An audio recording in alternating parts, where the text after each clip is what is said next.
So you might be the person with your last pick or two in fantasy football who's just throwing darts at the wall. But what if I told you you're completely wasting your last pick in your fantasy football draft and missing out on a league-winning upside talent? So today I wanted to give you guys two late round gem picks, one in redraft and one in best ball formats. These guys could be two of the better picks you're making, again, either in redraft or in your best ball formats.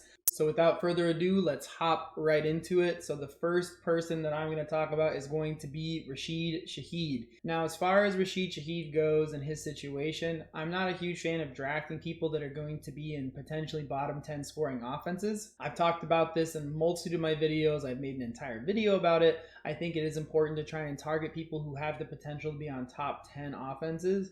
But when we're getting to the point in time where he's going at the very end of your draft, if you think about the average redraft league, you're picking about 144 players, depending on how big your benches are. That's not including defense, special teams, or kickers. So he's going around pick 136 to 138, depending on which site you're actually drafting from. So he is somebody who's going to be probably one of your last picks or second to last pick in fantasy football. So for the sake of discussion, I really wanted to compare Shaheed to Chris Olave and really consider these two guys who were both in the same team. So when we start to compare, if we're looking at Shaheed, he had 17.5 yards per reception last season. That put him 18th out of all wide receivers in yards per reception. For Chris Olave, you're looking at 12.5 yards per reception. That put him at 90th overall for wide receivers. From there, if we're looking at the average depth of target or the ADOT for Shaheed, he was at 17.6 yards per target, which put him 14th overall in the NFL. For Chris Olave, it was 10.34, and that ranked him at 108th out of all wide receivers in the NFL. From there, if we look at their target share last season, this could obviously change with Kellen Moore coming in. Shaheed had a 24% target share for this team last season, where Chris Olave had 19%. That 24% target share actually put him at 27th in the NFL for all wide receivers. Again, that's a number one wide receiver target share. Anything around 26, 27% and higher puts you as a wide receiver one on your football team. And Chris Olave being at 19% put him at 49th in the NFL. So I'm not going to sit here and say that Shaheed in 2025 is going to be the number one target earner on his team again. What I am going to say though is when we look at the analytics, he looks like he's the more explosive and a little bit more well-rounded receiver on this football team. The other big thing too is if we look at the 5 healthy games that he played, and this includes one against the Eagles where he was about this far away from scoring 2 touchdowns in that game, and he actually ended up with 0 points, which was really a bust game for him. He averaged 14.7 PPR fantasy points per game through those 5 games, including the one where he had 0. Had he been able to keep up that pace throughout the rest of the season, he would have finished as the wide receiver number 11 overall.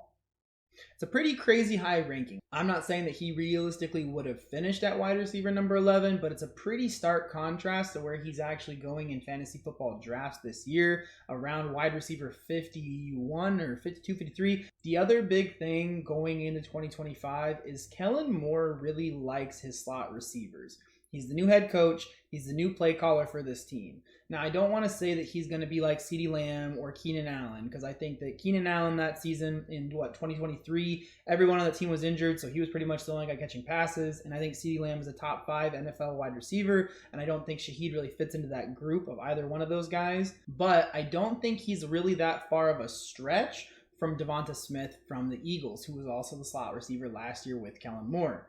Last season, Devonta Smith finished as the wide receiver 27 overall. He did miss 4 games last season as well. If we consider that Devonta Smith last season had 15.3 fantasy points per game in a PPR format and finished as wide receiver 27, missing 4 games, had he played 16 games on that same pace, he would have finished around the wide receiver 12 or 13 in fantasy football. Again, maybe he wouldn't have reached that ceiling, but that's if he would have stayed on that pace. I don't think you can say there's a huge variance as far as talent and as far as being the wide receiver 2 on their actual NFL football team. So this coming season, it's not hard to imagine when we look at deep analytics when we think about target share, when we think about the fact that Chris Olave unfortunately has a hard time staying healthy and has concussion problems, when we think about the fact that Kellen Moore is the new head coach and play caller for this team, you're getting a guy whose ceiling is probably around like wide receiver 20, whose floor is probably realistically around like wide receiver 36. You're taking him as, again, like wide receiver 52, 53, 54, depending on where you're drafting. And realistically could be somebody that you start on a weekly basis if Chris Olave goes down for your fantasy football season in 2025. I think for me, he's somebody that I am having a hard time not drafting every single draft that I'm doing because of the fact that his upside is realistically that high. So if you're drafting anytime soon, I would highly recommend snagging Rasheed Shaheed in your redraft league. Put him on your bench. You don't have to start him right away. Don't trust me right away. But he is somebody who I think has actual league-winning upside, who could be going as one of your last picks in fantasy football this coming season. So for my second person, like I said, if you're doing redraft, you do not need to draft him. But if there is an injury or if there is a situational change, remember this guy's name, because you would rather pick him up that week versus waiting for the following week when he starts to break out. You can stash him on your bench and wait and see. And then again, don't trust me, just see what actually happens. I think he is a great dart throw as far as your last pick in a best ball draft or best ball format. He's probably either going at the very end of that draft or he's going undrafted, but again, a great dart throw, and that is none other than Noah Gray from the Kansas City Chiefs. When we look at Noah Gray last season, he had some games where he kind of emerged, but the majority of games he fell beneath the wayside, and that's because Travis Kelce is still the leading tight end on this team. When we look at stats for last season, Travis Kelce had 8.5 yards per reception. If we look at Noah Gray, averaged 10.9 yards per reception. Obviously, Travis Kelce is getting older. He's kind of banged up. Hopefully this season he does reemerge, and when you draft him at, tight end 6, he pops off for you and he's great, and it's one of his last seasons, if not his last season for the Chiefs. I don't think that's what we're actually going to see. I think we're going to continue to see regression from Travis Kelce. And when we compare him to Noah Gray, we can really see that contrast in last season's deep dive analytics. If you look at Travis Kelce's separation score, it was at 3.5. For Noah Gray, it was at 4.4. If we look at Travis Kelce's expected yards after catch, it was 4.3. For Noah Gray, it was 5.3. And again, Noah Gray being dramatically younger than Travis Kelce and being less banged up, having less wear on the tires, it would make sense that he has more explosiveness than Travis Kelce does. If we look at Noah Gray in the situation where he is the tight end 1 for Kansas City, if we move it to 90% of the targets as Travis Kelce and the exact same catch percentage as Travis Kelce, which means that he's actually catching 10% fewer of his targets than he did last season, he would have 1,057 yards, again, versus Kelce's 823 yards, and he would be at the tight end 4 behind George Kittle by less than 5 points in a PPR format. I'm not saying that you're going to get Noah Gray for the entire season because Travis Kelce is expected to start and be healthy going into the beginning of 2025.